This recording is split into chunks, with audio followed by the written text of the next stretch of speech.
Hello everybody, in this video I'll be talking about MS2 tagging. When we look within the cell, we can see that RNA lies at the heart of the central dogma, allowing the cell to adapt quickly to the environment through transcription. Whenever there's a stressor like heat, RNA polymerase transcribes specific genes into pre-mRNA, which get processed into mRNA that allows it to move out of the nucleus and into the cytoplasm. Ribosomes then translates mRNA, creating a polypeptide chain that folds into a protein, helping the cell adjust. New mRNA gets produced whenever there's environmental changes like cold, toxins, nutrient starvation, and infection. To better understand how gene expression is helping living cells adapt, scientists need a method to visualize and measure rapid mRNA changes. One such method uses MS2 bacteriophage to visualize transcription through RNA tagging. MS2 is an RNA virus that infects the E. coli bacteria by using its coproteins from its outer shell. The maturation protein binds to the pili of the E. coli, entering the cell and releasing its genetic material RNA into the host. Once inside, MS2 RNA begins to produce a maturation coprotein, or MCP. MCP starts to assemble by specifically binding to newly produced MS2 RNA through a secondary structure called the hairpin loops. This allows the MCP MS2 complex to be properly packaged and be ready for infection. RNA tagging uses this interaction by fluorescently labeling MCP, allowing scientists to visualize and quantify MS2 tagged RNA. One example of MS2 tagging is when studying gene expression in yeast. Glucose is the main source of energy for yeast. However, when glucose is absent and another sugar galactose is present, the GAL1 gene gets turned on for transcription, RNA processing, and then translation, helping the yeast convert galactose into glucose.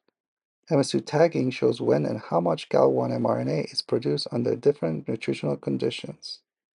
To MS2 tag GAL1 RNA, multiple MS2 hairpin sequences are added into the GAL1 DNA.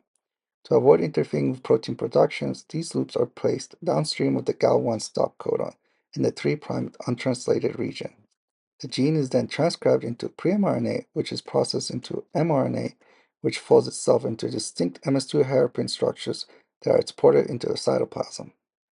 The MCP gene is fused with a gene-encoding green fluorescent protein, GFP, and the nucleocapitalization signal, NLS.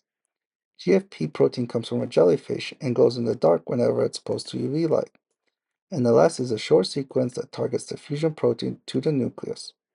By expressing the fusion under a strong constitutive promoter, it becomes possible to visualize GFP under a fluorescent microscope. DNA plasmids carrying the modified MCP and GAL1 genes are introduced into the yeast cell. The MCP plasmid is consistently transcribed and translated, allowing GFP-labeled MCP to be imported into the nucleus. The GAL1 MS2 gene is expressed only when galactose is present and glucose is absent, allowing its GAL1 mRNA to be exported to the cytoplasm. The GAL1 MS2 gene will then bind to MCP, preventing MCP to be imported to the nucleus, causing the cytoplasm to be GFP fluorescent. If GAL1 is not transcribed, MCP will be targeted to the nucleus, causing the nucleus to be GFP fluorescent. Thus, by monitoring the localizations of GFP fluorescence, one can infer how much GAL1 mRNA was made. In conclusion, MS2 tagging is a quick and flexible method used to study RNA in living cells. Since MS2 has a highly specific RNA protein binding, there's a little background noise making RNA protein interactions easier to visualize in real time. This allows scientists to understand how cell reacts to environmental changes like how yeast responded to galactose in the media. There are some limitations as MS2 coproteins may prevent tagged RNA from breaking down, disrupting normal cell process.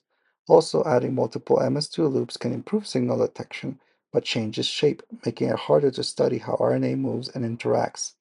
Even with these challenges, MS2 tagging remains one of the best options, since other methods require cells to be fits, essentially killing them, and can only measure RNA at certain time points, often unable to provide a real-time picture.